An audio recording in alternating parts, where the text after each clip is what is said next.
Oi gente, eu sou a Greta, eu sou estudante de cinema e audiovisual e uma artista visual. E o vídeo de hoje vai ser um pouquinho diferente porque eu queria conversar com vocês um pouco sobre a história da animação. Esse semestre eu estudei animação na faculdade e, se vocês viram Ovos, eu fiz as minhas experimentações, mas nada muito oficialmente. E eu achei que ia ser super interessante a gente conversar um pouco sobre a história da animação, porque, de fato, a animação, ela existiu desde que o ser humano existiu. Dependendo do tipo de filosofia, o tipo de definição de animação, a gente pode considerar até que as cavernas, né, as pinturas nas cavernas, era uma espécie de animação. Então eu acho que é um estilo de arte que está conosco há muito tempo e nem sempre a gente tem essa consciência, sabe? A gente também pode pensar no teatro de sombra chinês como uma forma de animação. Tem as pinturas de vasos gregas que, ao rodar, animava os personagens pintados. Então, assim, tem muito pano pra manga pra gente pensar na animação de forma histórica. Basicamente, a gente diz que a origem da animação é desconhecida, mas ela dura até 1900. A partir daí, até 1920, a gente vai ter um período que a gente vai chamar de cinema mudo. Então a animação vai se desenvolver, em especial em curtas. Daí, entre 1920 e 1960, a gente vai ter a chamada Era de Ouro. Assim como Hollywood também é essa Era de Ouro, a animação também vai ter essa era. Já de 60 e 80, a gente vai ter a Era da TV, por questões puramente econômicas. E aí, de 80 pra cá, a gente chama de Era Moderna. Provavelmente, esse nome pode mudar porque a gente estuda história de uma forma retrógrada, ou seja, a gente analisa depois que aconteceu. De forma geral, a animação é a manipulação de elementos pictóricos, ou seja, visuais, para gerar movimento. E o cinema é justamente a ilusão de movimento no quadro de fotos. Então, as definições de cinema e animação são muito parecidas. Falando de forma histórica, a animação, ela vai ter o período das pinturas rupestres.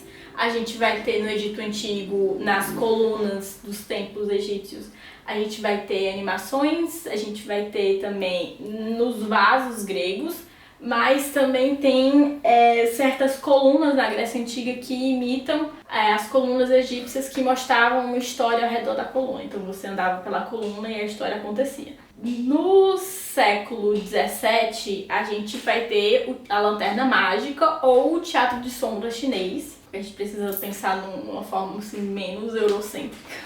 E aí, junto com os primeiros projetos de cinema, você vai ter também equipamentos que vão ter pequenos projetos de animação. Então, começa os primeiros projetos de cinema e junto com eles começam os primeiros projetos de animação. Porque, como eu disse, tem o mesmo princípio. Daí, em 1908, vai ter um curta chamado Fantasmagorie.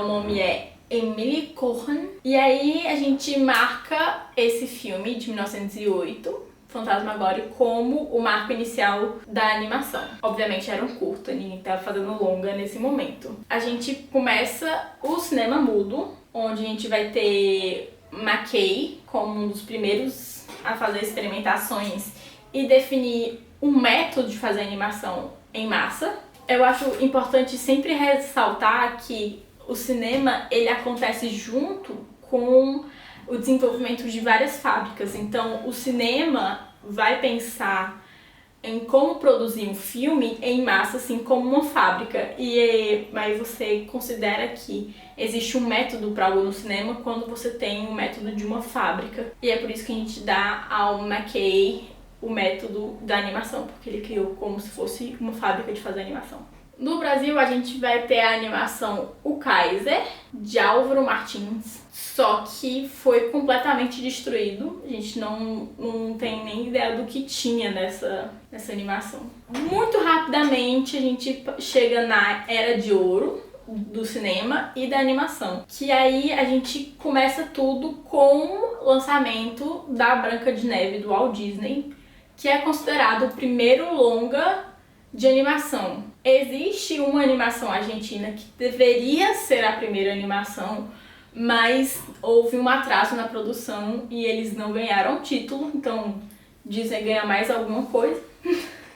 Né? Disney fica com mais um dos inúmeros prêmios que ele tem. E aí eu acho importante ressaltar que Branca de Neve não ganha o Oscar no ano que foi lançado porque não existia a categoria Melhor Filme de Animação. Então eles vão ganhar um Oscar depois por feito na história do cinema. E é por isso que ele tem um Oscar do tamanho original e 7 Oscars pequenininhos, porque teoricamente ele mudou alguma coisa na história do cinema, criando o conceito de longa de animação. Então nesse momento a gente vai ter uma completa dominação dos estúdios Disney na indústria da animação, mas vai ser criado a Warner Bros. Também tem o UPA, que é a United Production of America, que vai falir, virar outra coisa. Nessa época, a estética da animação ela vai ser super minimalista. O Walt Disney ele já vai inovar nos métodos do McKay para fazer a animação ocorrer ainda mais rápido,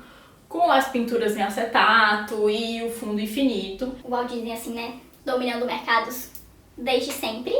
Já no Brasil, a gente vai ter a Sinfonia Amazônica do Annelio Latini. Chegamos à década de 60 e a era da animação. Então, basicamente, o que aconteceu foi... começou a ter uma grande influência da animação na publicidade. Consequentemente, houve um barateamento e as pessoas começaram a se acostumar a ver animação na TV. Então, a produção do cinema de animação, ela caiu muito. E ninguém investiu nessa época no cinema comercial de animação. Vai existir sim longas que vão ser alternativos, indies nessa época, mas eles não vão ter destaque. Até a própria Disney vai investir em live actions e passar por uns problemas aí financeiros. Daí, para poder suprir as demandas da TV, eles tiveram que criar o chamado método de animação limitada. Basicamente, isso quer dizer que tinham baixos orçamentos, elementos de recorte, ou seja, tudo era pintado em acetato, e tinham ciclos animados, ou seja, em vez de animar toda a vida que o personagem andava, ele já pré-animava um ciclo de andado, e assim, toda a vida que ele andava, ele repetia aquele loop de animação, cortando o tempo de animação. Além do mais, tem a criação do corredor infinito, ou seja, lembra do Pica-Pau que ele fica andando e ele fica passando, sei lá, o cenário muito rápido enquanto ele caminha por cima? Então, e é muito importante explicar que a animação nessa época ela vai se focar muito em comédia e é uma comédia de situação, entendeu? É o Pica-Pau batendo a panela na cara do Leôncio. Você ri da situação e é uma comédia muito física. É justamente nessa época que o estúdio Hanna-Barbera vai surgir. Esse icônico, pra você que não lembra o que é a Hanna-Barbera, é onde tem os Flintstones, os Jetsons, o Scooby-Doo, são todos deles e são inclusive séries de TV de animação. Já aqui no Brasil a gente vai ter o primeiro longa colorido chamado Piconzé, é de 73. Eu não vou saber pronunciar o nome do autor porque ele tem um sobrenome japonês, então não vou me arriscar, escreve aqui. A gente também vai ter Boiarê, de 84. Ele vai ser muito importante porque ele vai trazer elementos da regionalidade brasileira, nordestina, né, especial, para o mundo da animação. E assim, é muito importante ressaltar que esses filmes no Brasil são a exceção da exceção. A animação no Brasil, nessa época, se resumia a única e exclusivamente a publicidade. Tudo que não era publicidade divergia de uma regra muito geral. Já na década de 80, a gente entra na era moderna, que ainda existe atualmente. A primeira coisa que vai abarcar é o fim da hegemonia da Disney. Em Busca do Vale Encantado vai ser a primeira animação que não veio da Disney a fazer muito sucesso. Sem contar que é muito boa, quem não ama? Os dinossaurinhos fofos um do lado do outro em busca de uma pra sobreviver enquanto o mundo acaba. Não sei porquê, mas me toca, sabe? Eu não sei se é por causa do coronavírus, mas sei lá, a busca de um mundo que não tá acabando me toca tão profundamente atualmente. A estética de O Vale Encantado, ela é muito mais cilíndrica e muito menos romântica do que a gente estava acostumada nos longas de animação, em especial no estilo da Disney. A gente também vai ter o começo das animações adultas, com Fritz o Gato, inclusive eu assisti, eu fiquei meio problemático. E a gente vai ter o começo da animação ocidental fazer muito sucesso. Tudo começa com Akira, em 88, mas a gente sabe aqui que Naruto é um dos melhores animes que já aconteceu no mundo e a gente tem que assumir que a animação japonesa, ou seja, anime, é incrível e você não pode ter preconceito com anime.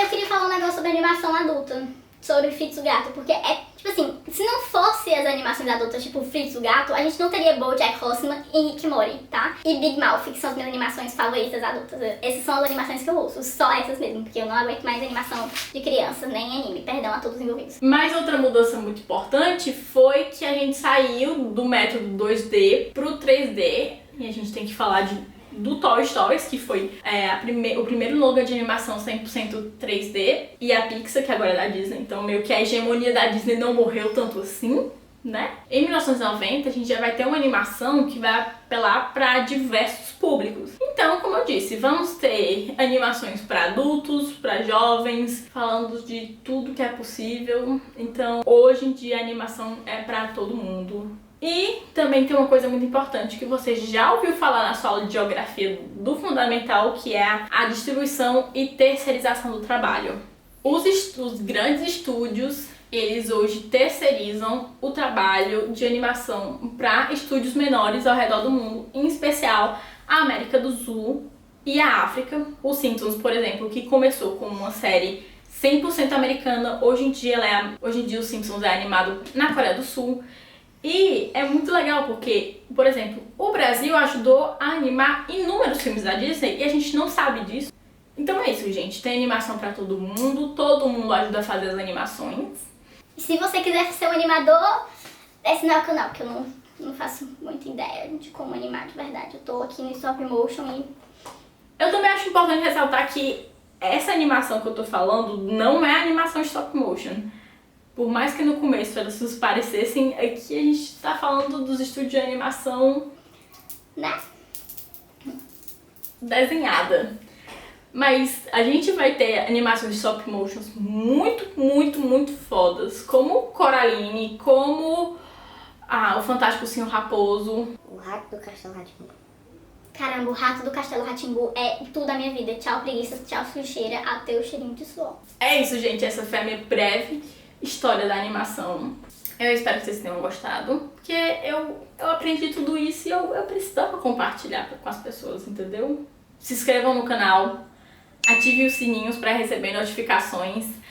Comentem aqui embaixo sobre sua animação favorita, o que você gosta, o que você não gosta. Se você tem alguma dúvida, se eu souber, eu vou lhe responder, mas se eu não souber, eu vou perguntar para alguém que saiba e talvez te responder. Ou você pode também responder quem tá com dúvida aqui. Eu acho que seria super legal se a gente começasse a criar uma comunidade aqui nos comentários. Me siga nas redes sociais. Beijo, tchau!